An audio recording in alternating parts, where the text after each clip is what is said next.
This is Evening News for Monday, February 24, 2014. I'm Samuel Suknandan. Thanks for joining us. Making the headlines tonight. Policeman causes over $200,000 in damages to the Demerara Harbour Bridge. Crews clean up city after MASH celebrations. And woman busted with over 2 kilograms of cocaine. And now for the news in detail.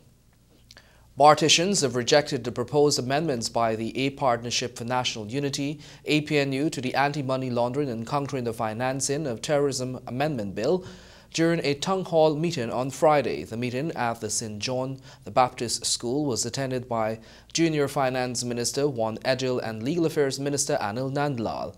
Minister Edgil, who sought to bring the mining community up to date with the status of the bill, explained that the Select Committee is currently working towards yet another deadline in keeping with requirements of the Caribbean Financial Action Task Force, CFATF. A woman was yesterday arrested by Kanu ranks after 2 kilograms of cocaine was found in her possession as she made her way through the Chedijagan International Airport. Jomo Paul has the details in this story. A woman was on Sunday morning busted with over 2 kilograms of cocaine at Guyana's main port of entry, the Chedijagan International Airport. Reports indicate that the woman was about to board an Air Jamaica flight destined for New York when the discovery was made. James Singh, head of the Custom and Anti-Narcotics Unit within the Guyana Police Force, says that the woman has been taken into police custody and is assisting with investigations. He added that the woman will be charged and appear before the court tomorrow. Just 2 weeks prior to the last bust, 20 kilograms of cocaine was discovered in containers of achar. 2 outbound passengers were subsequently held for that discovery. They were subsequently charged for trafficking narcotics and were both remanded to prison after they appeared in court before a city magistrate. The couple who were charged in the incident related that they did not know about the cocaine in the containers. They indicated to law enforcement officials that they were asked to transport the achar for someone. Officials said that the cocaine was wrapped in brown tape and shaped to mimic tamarind seeds. The Evening News, Leroy Bedlow. Join us after these messages for more news.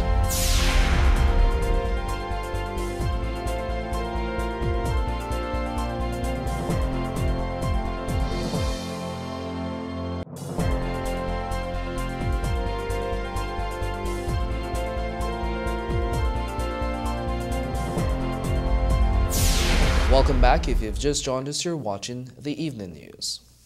Police officer David Lindo crashed his vehicle into a section of the Demerara Harbour Bridge on January 29, 2014, which caused over Guyana $200,000 in damages. According to the General Manager, Ralston Adams, the incident occurred around 23 hours 40. The officer's vehicle collided with the bridge rails at span 45, which damaged 2 cable trays and a diamond panel member. The total figure for the compromised section amounts to $233,703. Furthermore, the officer involved threw Adams' mobile phone into the river. However, it has been replaced. The police are currently conducting an internal investigation into the matter. Leader for the Partnership for National Unity, David Granger, said that they will proceed with their proposed amendments to the Anti-Money Laundering Bill. Here's more. Opposition leader David Granger said his party will proceed with the proposed amendments in the controversial anti-money laundering bill. His comment comes after Caribbean Financial Action Task Force CFATF financial advisor said that some of the proposed amendments in the bill do not comply with international standards. My concern with that is that the CFATF, as I said, cannot get involved directly in the legislative process. I was able to make known not so much my opinion but observations with regards to certain concerns arising out of some of these amendments. Well, those are the concerns I would like you to just explain. Right. All I pointed out was that there are 2 perils going forward with amendments put forward. One of them, A, some of the amendments that have been put forward deal with previous areas of the Act that were deemed compliant. The concern that we have is that the amendments being put forward may make those areas that were formerly compliant non-compliant. There is a risk with that. Meanwhile, Alliance for Change leader Kimraj Ramjatan said he is awaiting the final copy of the draft to decide whether he would support the amendments. He also noted that the government has 7 days to set up the Public Procurement Commission. If it does set up the commission and assign the funds, then his party will support the anti-money laundering bill as it is. The government has 7 days to provide CFTF with a report on the country's progress with regards to the actual passage of the anti-money laundering bill before further sanctions are imposed. Prime Minister Samuel Hines has commended the Ghana Art and Craft Producers Association for the growth they have achieved but challenged greater movement towards contributing to Ghana's economy.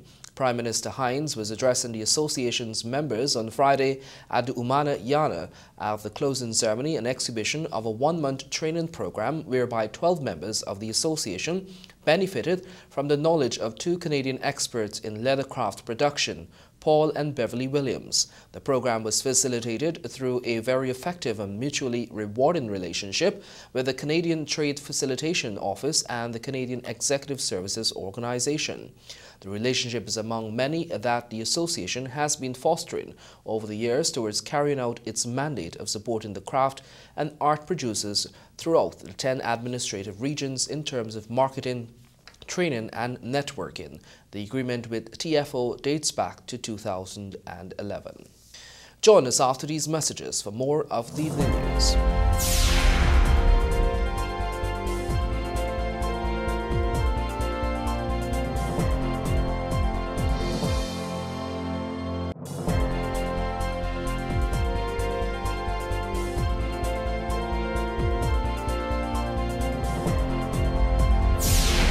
Welcome back, you're watching the evening news.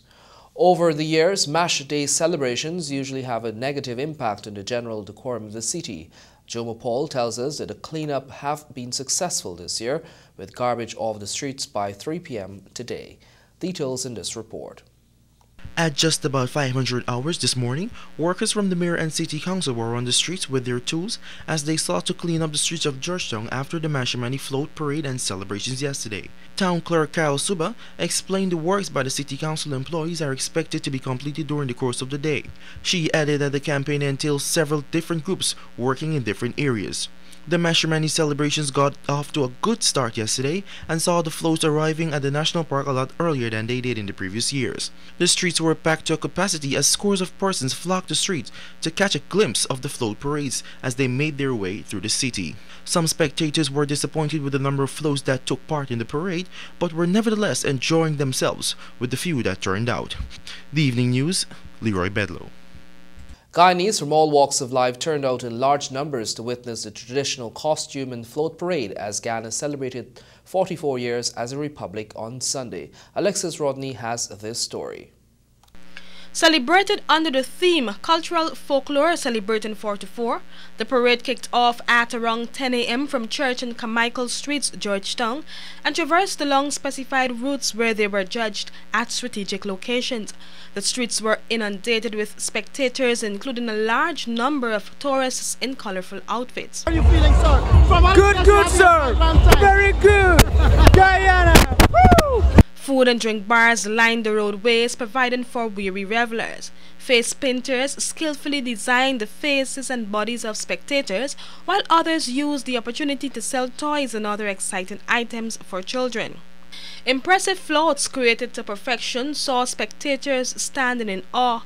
The Digicel Arabian Night by Olympia Small Sonoram and the Education Ministry marching in white were breathtaking. The Evening News caught up with several officials, including Education Minister Priya Manik-Chan, who led her ministry. She expressed excitement to be back on the road, having a grand time. This year we're talking about folklore. So this is depicting the Dutchman. There's a tale of a Dutchman living, having a plantation in the Upper Demerara, Mr. Denouin Kirk. And they say even if after he died, people heard the clip-clop of his horse. So if you look at the costume, you'll see that. You too. Happy Mash Guyana. The This year saw less participation of major companies, including the Guyana Telephone and Telegraph Company and Simacol and the bank's DIH. Last year, some 30-odd floats created a kaleidoscope on the roadways. However, there might have been less than 20 this year. Several persons expressed their joy over the massive celebrations. I'm good. I'm so enjoying it. Where are you from? Essequibo. From Essequibo? Yeah. And it's not the first time in Georgetown? Yeah, it's the first time matching here. Are you impressed with what you see? Yeah, very. Yeah, I'm enjoying it. So you came now?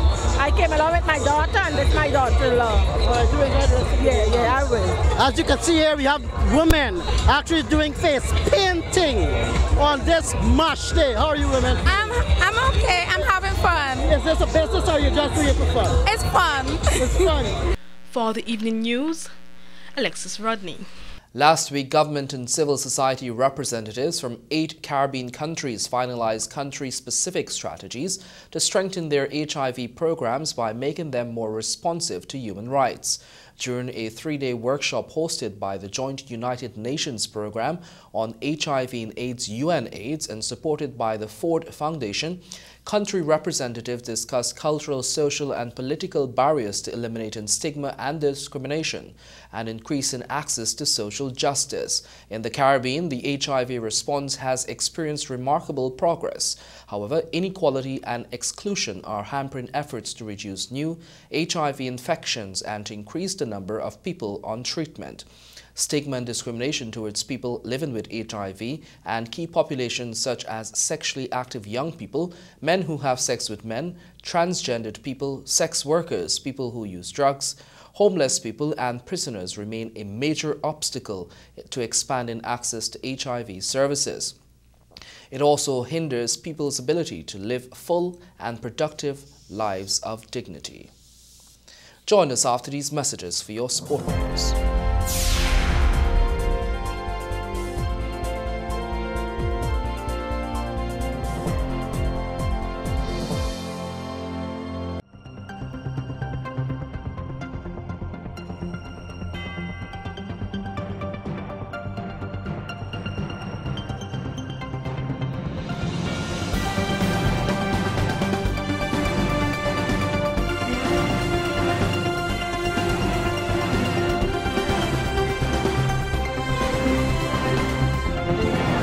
Welcome back, and now for a look at sport. In your headlines, West Indies pass Ireland by 4 wickets in lone ODI. West Indies crashes out of Under-19 World Cup. And Amir Khan and Floyd Mayweather potential fight-off. This segment of the news comes to you with the kind compliments of Maccorp. We believe that everything worth building should be built just once. That is why we build on culture, on trust, on integrity. We exist to do more, better, faster, safer. Your success depends on the foundation it's built on. Everything we do is meant to move you forward. Maccorp, let's build Guyana together. Welcome back, and now for a look at your sport news. West Indies made light work of a target of 203 to beat Ireland by 4 wickets in the one-off ODI at Sabina Park on Sunday. An opening stand of 116.5 overs between Dwayne Smith and Kieran Powell laid the platform for a successful run chase. Smith launched 5 fours and 3 sixes in his 53-ball 55, while Powell took a more sedate approach with 57 from 80 deliveries, including 7 fours. Ireland, who had shared the T20 series between the sides 1-1, were bowled out for 202 in 49.2 overs after opting to bat first. Gary Wilson's 62 was the top scorer as several batsmen, including skipper William Portenfield, 25, and Ed Joyce, 25, fell after making a start. Seamers Jason Holder and Dwayne Bravo each picked up 3 wickets for West Indies, while Miguel Cummins took the new ball and claimed 1 for 42 on debut.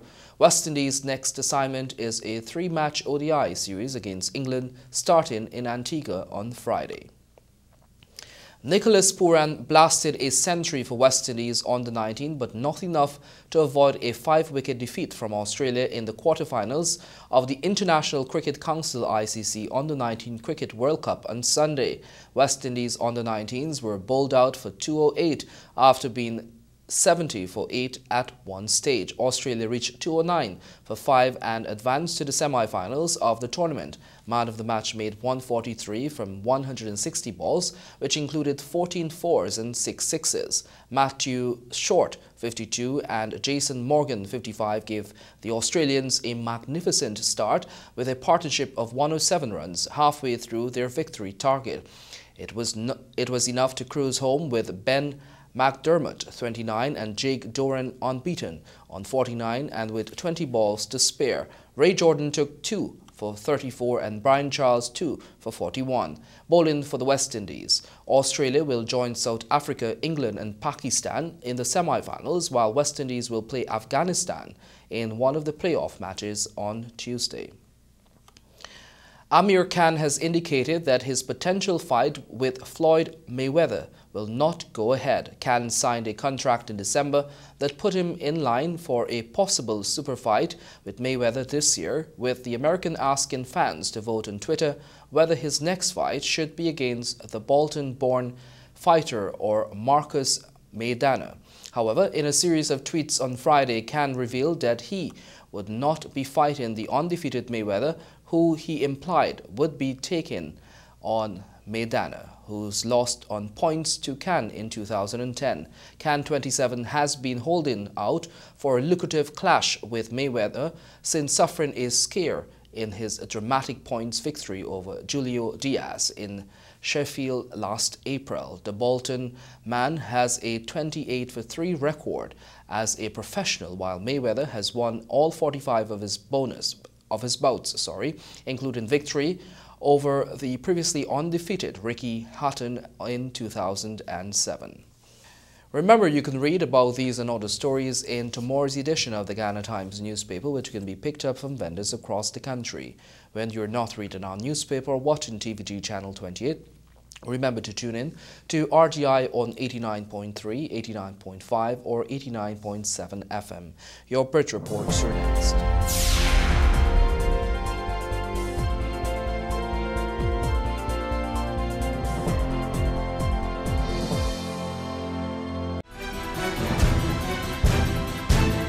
We believe that everything worth building should be built just once. That is why we build on culture, on trust, on integrity. We exist to do more, better, faster, safer. Your success depends on the foundation it's built on. Everything we do is meant to move you forward. Mark on. Let's build Guyana together.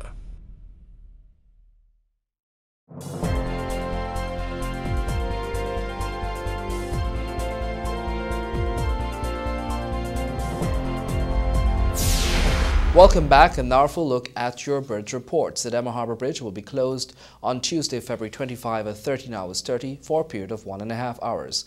And the Berbice River Bridge will be closed on Tuesday, February 25 at 13 hours for a period of 1.5 hours. That's your Monday, February 24, 2014 edition of the Evening News. I'm Samuel Signandan. Thanks for joining us.